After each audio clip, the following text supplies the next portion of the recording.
Tuesday on our show, Stephen A. Smith said that he's hearing that if Kevin Durant doesn't stay in Oklahoma City, L.A. is his primary objective as a landing spot as opposed to South Beach or even his home of Washington. Kevin Durant responded to this on Friday. Here's what he said. I don't talk to Stephen A. Smith at all. Nobody in my family, my friends, they don't talk to Stephen A. Smith, so he's lying. If you ask me a question, I'll talk about them. But like I said before, I have people who I talk to about everything, and I know for a fact they didn't talk to him, so he's making up stories. Stephen A., waiting to hear what you had to say about this all weekend. I know a lot of people are. What's your response to this? Well, my first response, Molly, Skip, is that I'm incredibly happy that this happened on a Friday after First Take, because I will openly confess to you that had I had to come on the air that next day after reading somebody questioning my credibility and my character, I can promise you it would have been very bad. Kevin Durant is the one that's lying. I have interviewed Kevin Durant. His rookie year, I interviewed him at his home in Seattle. I interviewed him years ago when we were in Orlando for SportsCenter. I've talked to him on several occasions, literally within the last year, where we've run across one another at an arena. Or one time we saw each other at 40-40, because obviously he's being repped by Rock Nation right now, whatever the case may be. No reporting that went on in that regard. Right. Just pleasantries and things of this nature. That statement that he came out with, that was a surprise to me, because I had no idea that he had any kind of problem with me whatsoever. Okay? I wasn't aware of it, so it was news to me. That's point number one. Point number two is, what it comes down to is that Kevin Durant is trying to put me in some kind of jacket or whatever the case may be. Let me be very, very clear, my brother, it does not fit. You are in no position to question my credibility whatsoever. A matter of fact, one would argue, what position are you in to question the credibility of anybody in the media, particularly when the last time we really heard you say anything of significance, it was when you were addressing the media or undressing the media in February and telling them, could y'all put up this quote for America to see, please? Here it is right there. You guys really don't know bleep. To be honest, man, I'm only here talking to y'all because I have to. So I really don't care. Y'all not my friends. Y'all going to write what you want to write. You're going to say what you want. You're going to love us one day and hate us the next. That's part of it. So I just had to learn how to deal with it. Come back to me, please. Kevin Durant said that in response to idiotic questions he felt the media was asking him about head coach Scott Brooks and his potential tenure, because Scott Brooks obviously took them to the playoffs, won over 65% of the games, was doing a fabulous job, at least in Kevin Durant's mind, so much so that the year before, Kevin Durant said, hey, I think this guy should be the coach of the year. So he deemed the questions ridiculous. That was in February. What happened in April, Skip? Scott Brooks was fired. Okay, and now Billy Donovan is coaching. So those same people that you were talking about, those same people you labeled essentially idiotic, although to your credit, you got wise and came back and apologized. Ultimately, you showed your true feelings. It's like somebody that's a bit inebriated, somebody that's really speaking their mind and their heart, and then they want to turn back and say, well, you know what, we really apologize. When you really, really didn't mean to. You just upset that the heat that came your way was something that you couldn't deal with. He also went on to say, nobody that I know really talks to him. Well, his own mother was on this show. His brother Tony is somebody that I've ran across on many occasions. And the last point that I would like to make is that if nobody speaks to me, then maybe you need to check with folks in your inner circle again and ask, why did I receive phone calls over this weekend with people telling me, let's chill, this little beef that's going on. So evidently you're wrong about that too. Now let's get to the nitty-gritty. And let's talk about what's really going on. I sit here today incredibly offended by the personal attack that this man has put against me. Even in the midst of all of that, Let me tell you, Skip Bayless, Kevin Durant is a good dude. His family is wonderful. He's wonderful. There's nothing negative that I have to say about this person as a human being. I am addressing what he said about me. I am not attacking Kevin Durant. As I said on my own Twitter account, in response to him, the game is better when he's playing. Sure. I consider him one of the top 2 players in the world. How many times have you sat here and heard me say, Skip Bayless, I consider him one of the best professional athletes as a person I have ever met in my life. He is that decent and that good of a young man, which is why it disappoints me that I have to sit here and address him the way that I have to address him. Because the reality is that, number one, you don't know who I talk to. Number two, if I'm so wrong, why haven't you not signed an extension with the Oklahoma City to stay for years and years to come? Is it not you that alluded to how you're willing to entertain free agency? Are you trying to tell me you're not going to consider the second largest market in the United States of America, particularly with Kobe Bryant scheduled to depart? And it's clearly a home that Russell Westbrook, who starred at UCLA, might not mind going to a year after you go, if indeed that were the case. All of these things that I said make absolute sense.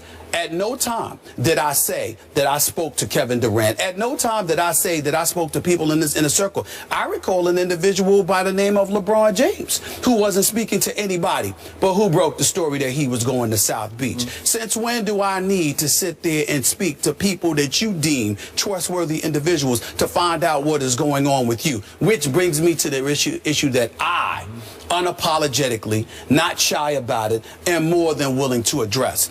Let me say this, because I know that we as reporters don't like to say this because it comes across as, you know, a bit boisterous or whatever the case may be. I'm sorry, Skip Bayless. My career spans 20 plus years. How many reporters do you know has broken as many stories as I have? All of these folks that want to talk about me, Washington Post picking up the story, USA Today picking up the story, reputable publications. I'm not calling out anybody. I'm just addressing people who are willing to call me out. Are we willing to put my resume up against the people who talk about me? I welcome that.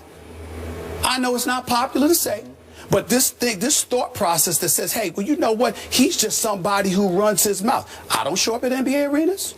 I'm not on the road. I'm not inside of those locker rooms. And more importantly, what I would like to ask Kevin Durant and some of the brothers who talk behind my back in the NBA that probably put him up to something stupid like this, let me ask a question. Do you really want me to come out of this seat and go back on the scene? Do you really want to see me in an NBA arena? Because I can assure you I find out more in 10 minutes than I can get from 50 phone calls. I have proven it. Now, we can sit up here, we can debate all day long till the cows come home. I am a black man on national television with a big mouth. And I will still stand up here today and I will put my resume spanning 22 plus years up against anybody in this industry. We really want to go here? We really want to start something with me? You sure about that? I just want people to think about that, because what I'm saying is this.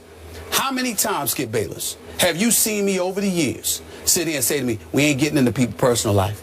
We ain't going there. We ain't touching. We just talk about their game. Russell Westbrook is a great guy. LeBron James is a role model extraordinaire. Kobe Bryant has overcome a lot of things. He's one of the greatest professional athletes I've ever seen. I don't just love Kobe, I revere him, regardless of how he feels about me at this moment in time, because he didn't like what folks were saying about the whole LaMarcus Aldridge fiasco.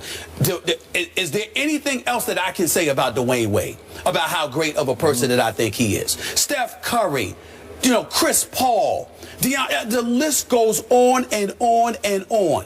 But the level of sensitivity that Charles Barkley and so many others have alluded to is growing quite alarming. Because somehow, some way, everything is personalized. And it's got to the point where it's utterly ridiculous. Kevin Durant is the last person on earth that should be going off on the media like that. Not that he's done anything wrong, because the guy is a great person. And I still stand here and say that at this moment in time, the NBA is better when Kevin Durant is around. Okay. He's philanthropic, his charitable donations, American Red Cross, the list goes on and on. He's a phenomenal person, not just a player. But the guy and the sensitivity that these guys display the way they are on attack, somebody needs to tell them, it's time you pump the brakes. We don't have to talk to you to talk about you. You want to start something, that's just not the wise thing to do, especially when you have no validity. I am going to repeat. I said, if Kevin Durant decides to leave OKC, I'm hearing that LA is a prime spot that he is considering. Not to say he's not considering DC, Miami, New York, or whatever. That's what I heard. I'm not lying. If I were wrong, Kevin Durant would have signed his extension with OKC. Okay? You being represented by Rock Nation. I know these boys. They're not small timers. They don't want Kevin Durant just because his name. They want him because this brother's going to do big things, and they're going to see to it that he's going to do big things. Are you trying to tell me these large markets are not a consideration? I said nothing offensive about him. I will not say anything offensive about him. I still stand here today telling you he's a good dude, but he's wrong. And the guys that put him up to it in their own way. I'm not talking about literally his comments, but in their own way, with their chirping behind my back all the time. They're wrong too. And the sensitivity that these guys are showing, they are making unnecessary enemies. I am not one of them. I won't be. I got too much love and respect for who these guys are and what they mean to my community. But I will say this lastly. You don't want to make an enemy out of me. And I'm looking right into the camera, and I'm going to say it again. You do not want to make an enemy out of me. I'm not having it. I've done nothing wrong, and I'm not going to tolerate it. Let me stop you there. That's all I got to say. And I appreciate everything you just said.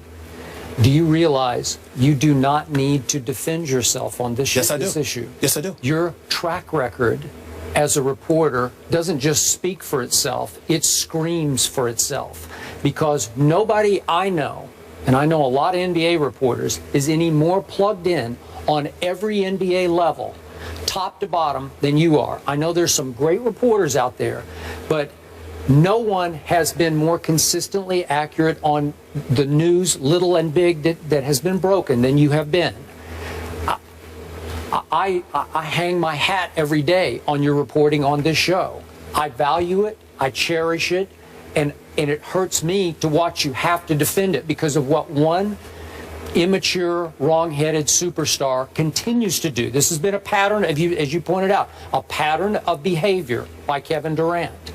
Now, let me frame it for you a little bit. This is the way I see it from the outside looking in. You love this guy as a player. You've sat in that seat morning after morning and defended him and lauded his play. Am I right? I mean, I've lauded both his play and him as a man. As a man. So I'm sure a part of you is stung by this, that he would do this to you after all the support you have voiced for him. Am I right? Yes. Okay, now let me look at it from his side. I know for a fact he has worked hard to eliminate the size of his circle around him, that he's tried to tighten the circle of people close to him. And now it's down to pretty much a manager and an agent, and that's it.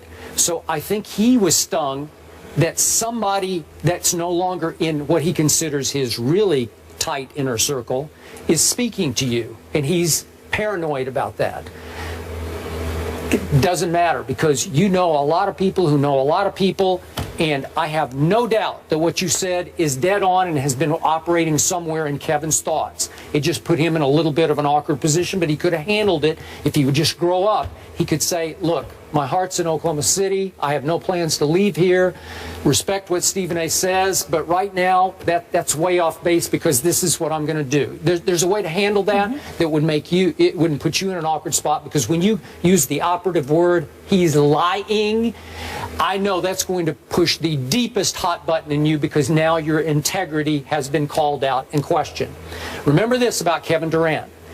He is playing under the most protective anti-media bubble in all of the NBA. erected by the Oklahoma City Thunder. Am I right about that? Yes. They're so out of bounds in how they're teaching these kids to deal or not deal with the media, because the media can be their friend. Most of those reports, the great story was done last year that we talked about on the Oklahoma City media and all the paranoia of the franchise. I don't know why it is, but it has now infected both, I think, Kevin Durant and Russell Westbrook and how they deal with the media. Is that fair to say? To some degree, it appears that way. Yeah, it appears that way. So I relate to you because you remember it's been, what, 5 years ago? Listen, there was no bigger Durant fan in the media than I was when he was a freshman at Texas. We're going back to our cold pizza days. I used to every day say, this Kevin Durant is going to win scoring titles, plural, in the NBA. And the people I was debating would laugh and scoff at me. And then they lost by 21 in an early NCAA game to USC, Nick Young and company. And everybody said, you're going to be so wrong about this. And I continued to fight for my guy, Kevin Durant, until what happened? He turned on me as soon as I started criticizing his buddy Russell Westbrook for shooting a lot of Kevin shots. What did he tell the Oklahoma City media? Skip knows nothing about basketball. And it hurt me. It hurt my heart. I told you that on air. Like, what are you doing to me? Why me? Why would you bite the hand that's been feeding you? And then I said it again after what he did at the All-Star weekend. You're biting the hands that fed you the MVP. These same guys who voted you the MVP, you're telling them they don't know anything about basketball? That's so wrong-headed. It's so out of bounds. It's so immature. But Kevin wants to control the media. So now he's been named deputy publisher of this Players Tribune. Yes. You know, like, so that's, he thinks now he can just go to the Players Tribune and write and say whatever he wants to say, and he can control that. Well, you can't, Kevin, because the pen, so to speak, in this case it's the media, is mightier than the sword. You know that Well, the expression. thing about it is this. It's sad because Kevin Durant, I'm just sitting there and I'm like, who's bothering him? Who is bothering him? Where is the animosity coming from? And from the, you know, and this part is not about Kevin Durant. This part is about the fourth estate. This part is about the media. You had better wake up. It's real nice to gravitate to the headlines or whatever the case may be. But I got this chair. I get to respond. You do. And not only am I speaking up for myself, I'm doing something that's not done for me often. I'm speaking up for my contemporaries. My contemporaries religiously leave me to hang out and dry.